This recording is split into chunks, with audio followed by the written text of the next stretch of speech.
ஏற்படுத்த முயற்சிக்கிறார்கள் என்று திமுக தரப்பிலே கருத்து சொல்லப்பட்டிருக்கிறது. ஊழல் நடந்திருப்பது உண்மையாயிருந்தால் அவர்கள் விசாரிக்கட்டும், உரிய நடவடிக்கை எடுக்கட்டும். அதில் நமக்கு எந்த மாற்று கருத்தும் இல்லை. டாஸ்மாக் ஊழல் வழக்கில் சிபிஐ விசாரணை வேண்டும் என கூறிய விசிக தலைவர் திருமாவளவனை பாஜக மூத்த தலைவர் தமிழிசை சவுந்தரராஜன் பாராட்டியுள்ளார். அகில இந்திய அளவில் அரசியல் அரங்கின் கவனத்தை ஈர்க்கக்கூடிய ஒரு பேரணியாக நாங்கள் நடத்த திட்டமிட்டிருக்கிறோம். யாரு? நல்ல கேள்வி.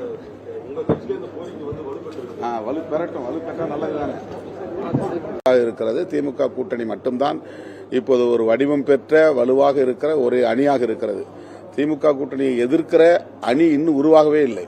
தமிழ்நாட்டில் திமுகவை கூட்டணியை எதிர்ப்பதற்கு ஒரு வடிவம் பெற்ற அணியே உருவாகவில்லை. அதிமுக பாஜக சேர்ந்ததாக சொல்லுகிறார்கள். அது நீடிக்குமா என்று தெரியவில்லை. விஜய் என்ன செய்ய போகிறார் என்று தெரியவில்லை. ஆக இன்னும் திமுக அணியை எதிர்ப்பதற்குரிய ஒரு அணியே உருவாகவில்லை.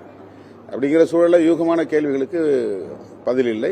விடுதலை சிறுத்தைகளை பொறுத்தவரையில் ரொம்ப நாங்கள் தெளிவாக இருக்கிறோம், உறுதியாக இருக்கிறோம். நாங்கள் ஒரு அணியில் இருக்கிறோம், அந்த அணியில் தொடர்வோம்.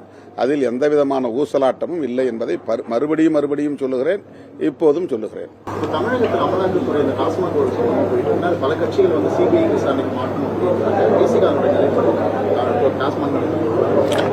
ஊழல் அது வெறும் கற்பிதம் அல்லது வேண்டுமென்றே ஒரு களங்கத்தை ஏற்படுத்த முயற்சிக்கிறார்கள் என்று திமுக தரப்பிலே கருத்து சொல்லப்பட்டிருக்கிறது.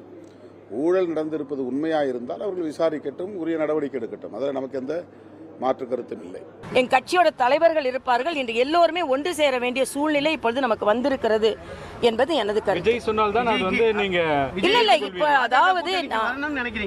இல்ல நான் என்ன நினைக்கிறேன்னா, இப்போ கூட்டணி யாரிடம் பேசுவது, எப்படி பேசுவது எல்லாமே எங்களது அகில பாரத தலைவர்கள் முடிவு செய்வார்கள். ஆனால் எனது கோரிக்கை என்ன என்றால், இந்த திராவிட முன்னேற்ற கழகம் அப்புறப்படுத்தப்பட வேண்டிய ஒரு ஆட்சி.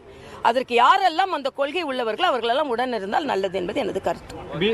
அதே மாதிரி அண்ணன் திருமாவளவனை ஒன்று பாராட்டுறேன். ஏன்னா டாஸ்மாக்ல ஊழல் நடந்தது என்றால் அது விசாரிக்கப்பட வேண்டியது என்று இப்பொழுது உரக்க குரல் கொடுக்க ஆரம்பித்திருக்கிறார்கள். அத்துமீறு அப்படின்னா அதுக்கு வேற அர்த்தம்னு சொல்லிக் கொண்டிருந்த அண்ணன் திருமாவளவன் அவர்கள் இன்று ஊழல் குற்றச்சாட்டுகளை சொல்லிக் கொண்டிருக்கின்ற அந்த கட்சியை அத்துமீற வேண்டும் என்பதும் எனது கருத்து. விஜய் கூட்டணி அலக்களிக்கிறாங்க. விசாகன் ஐஏஎஸ் டாஸ்மாகோட எம்டியை அலக்களிக்கிறாங்க அமலாக்கத்துறை. இதுல நாங்க தமிழக அரசு துணை நிற்கும், சட்ட ரீதியாக அவங்களுக்கு ஆதரவு கொடுக்குது. ஈரோடு முத்துசாமி ஒரு அறிக்கை கொடுத்துருக்காங்க. இல்ல நான் இதை வன்மையா கண்டிக்கிறேன். ஏனென்று வழக்காடு மன்றத்தின் டிரெக்ஷன்ல தான் இப்ப ஈடி இன்னும் அந்த சோதனையை அதிகரித்திருக்கிறாங்க. வழக்காடு மன்றம் என்ன சொன்னது? ஒரு துறையில் ஊழல் குற்றச்சாட்டு இருந்தால் அதை விசாரிப்பதற்கு அனுமதிக்க வேண்டும். அதுல ஷீல்டு பண்ணிக்கிறாங்க. பெண்கள்லாம் அதிக நேரம் இருக்கிறாங்க. அவர்களை பெண்களை காரணம் காட்டி, பெண் அலுவலர்களை காட்டி நீங்க விசாரணையை தடுக்க முடியாது என்று உயர்நீதிமன்றம் சொல்லி இருக்கிறது. அதனால இன்னைக்கு நீங்க யாருக்கெல்லாம் துணை நிப்பீங்கன்னு நமக்கு தான் தெரியுமே.